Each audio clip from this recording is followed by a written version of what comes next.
So there was a moment this weekend. Jerry Jones canceled his interview at the NFL Combine, Yeah. and the Cowboys have had a rough couple years. I mean, they gave away a fourth round pick for Trey Lance. He couldn't beat out Cooper Rush. I mean, if Kyle Shanahan can't make a quarterback accurate, he's not accurate.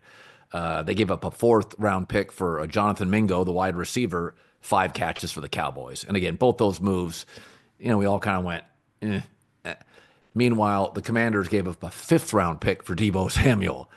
And it's really interesting as I look at Washington, not just because of the result, but between Adam Peters, Cliff, Dan Quinn, that move for Debo, Jaden Daniels, and I don't think like a lot of times there's recency bias. I honestly believe for the next decade, Washington's going to be one of the 3 best NFC teams, and I think what's happening with the Cowboys now, they're becoming the old Al Davis Raiders. They feel like honestly, they are lost at sea. I mean, they are giving away draft picks now. I mean, people don't understand. They may rework Dak's contract. It's a $90 million cap hit.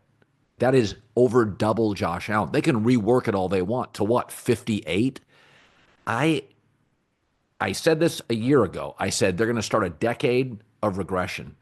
It has happened so fast in this league. Shit goes south so fast. What did you make of the Debo only giving up a fifth round pick? Well, to me, you just look at the free agent class and you go, well, we don't want to get in any long because the whole thing was Washington has all this cap space. They need some more weapons for Jaden. And you look around, you go, well, NFL free agency is the most overrated thing because high-end Yeah, guys never make it. And the yeah, guys that do, you have to pay an absolute premium to get. Remember a couple years ago, Christian Kirk got like 4 years, $90 million. He actually turned out to be okay, but you have to yeah, pay, elite money for those guys. So I can get Debo on a year-to-year contract. I have all this space. All I have to give up is a fifth round pick. And in the NIL era, fifth, sixth, seventh round picks feel like diminished and watered down. I also think you get a guy who's a little motivated. People are calling him fat, a little like Luca style. Adam Peters knows the guy well. Cliff Kingsbury, when you think back to Arizona, they used a lot of gadget players. Rondale Moore, the Purdue guy, different type player, but guys you can get behind the line of scrimmage. I actually think it's a good scheme fit. He has excelled when they've had a route running wide receiver on the opposite side, Terry McLaurin, Brandon Ayuk. To me, if you get a motivated Debo, it's a no brainer. We have all this cap space. I give him 17. All I have to give up is a fifth round pick. And if you're the 49ers, you weren't going to pay him $17 million here in a couple weeks. So I think it's kind of a win win. The Niners are moving off. They don't have to eat any of the money. They trade to a team where the general manager was around not only drafting him, but his good and bad moments. So knows yeah, his personality. Because that's another thing. I mean, you've been saying it forever. Wide receivers can be a little moody. I mean, they yeah, got a little like Hollywood actor to them. They need to be. yeah. You have to know their personality. It's very rare to get like a Larry Fitzgerald. Most guys are more Debo, and Adam Peters knows this player really well. And I think the Jerry Jones thing. How often in any business that if the 80-year-old patriarch of the operation is around and his name's not Warren Buffett and Berkshire Hathaway, is it a healthy place to be when the guy's hovering? He's made Yeah. an ungodly amount of money. He does not need to be there, and he's extra hands-on. So Jerry, you could argue Jerry's ego feels like it's only grown as they've quote unquote struggled over the last decade relative to some of their big seasons and they've underwhelmed in the playoffs. It doesn't feel like Jerry's gone, you know what? I'm going to let Steven and Will McKay and my coach take a bigger role. I'm just going to be more of a figurehead. He always doubles down. I'm cutting the check. My name's on that bad boy. I'm involved. I'm a football guy. And he's not wrong. I mean, he played college football. He's been around it his whole life. But unlike a lot of football guys, Jerry is addicted to business. And the Yeah. business of his team is marketing and all that. And there's just a lot going on with the Cowboys. And, Micah Parsons, you talk about Dak's cap hit. If they do give Micah a new deal and don't trade him, what's that deal? $150 million guaranteed? It's a quarterback Brutal. contract. Brutal. Sorry to interrupt this great video, but please remember to like and subscribe. Thank you. Now back to the video. So No, I they're in mean, three guys at a combined, what, like $500 million? it's crazy.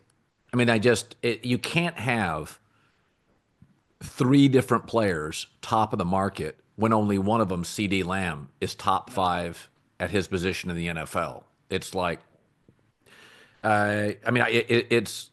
I had a very good year last year predicting, very bad year picking individual games. Very good year, picking teams. I got Washington and Denver and some of the upstarts. This year, I think New England is going to be a surprise playoff team. I think the Jets are going to go sideways a little bit. They don't have a quarterback. I think Miami, I kind of think they've topped out a little bit. All the motion and the tricks and smoke and mirrors, I think there's limitations there. I think New England's going to be in play. And my other one is I think Dallas is potentially a 5 or 6 win team with Brian Schottenheimer. I mean, the good news is it's a good quarterback draft. I have to go out and get one. If I was Dallas this year, in fact, I think I heard Stephen Jones say this. I had another person tell me, who I respect, keep your eye on Kyle McCord out of Syracuse in the late second round. Do not be shocked if the Dallas Cowboys do go after Kyle McCord of Syracuse. Now they're not late second. I think Dallas may trade down in the second round to get a mid-second pick. I am hearing more and more, and I went and watched him about a month ago. Kyle McCord throws a really nice ball, and I thought about this. If he had stayed, because Will Howard completed 61% of his throws at Kansas State. He goes to Ohio State and completes 73% of his throws, if you don't think that matters.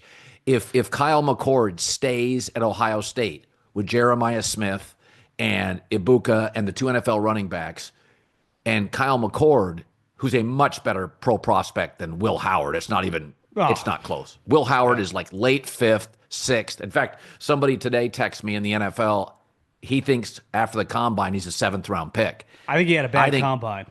Oh, bad. Yeah, I think Kyle McCord is going to end up being as good as any quarterback in that draft. This is my hottest take, is that he'll be the guy.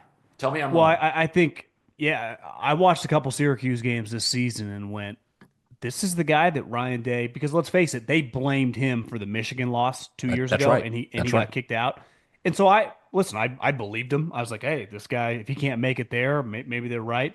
And then you watch him at Syracuse, who had their best season in a while. He was spinning. He's got a big arm, tight spiral.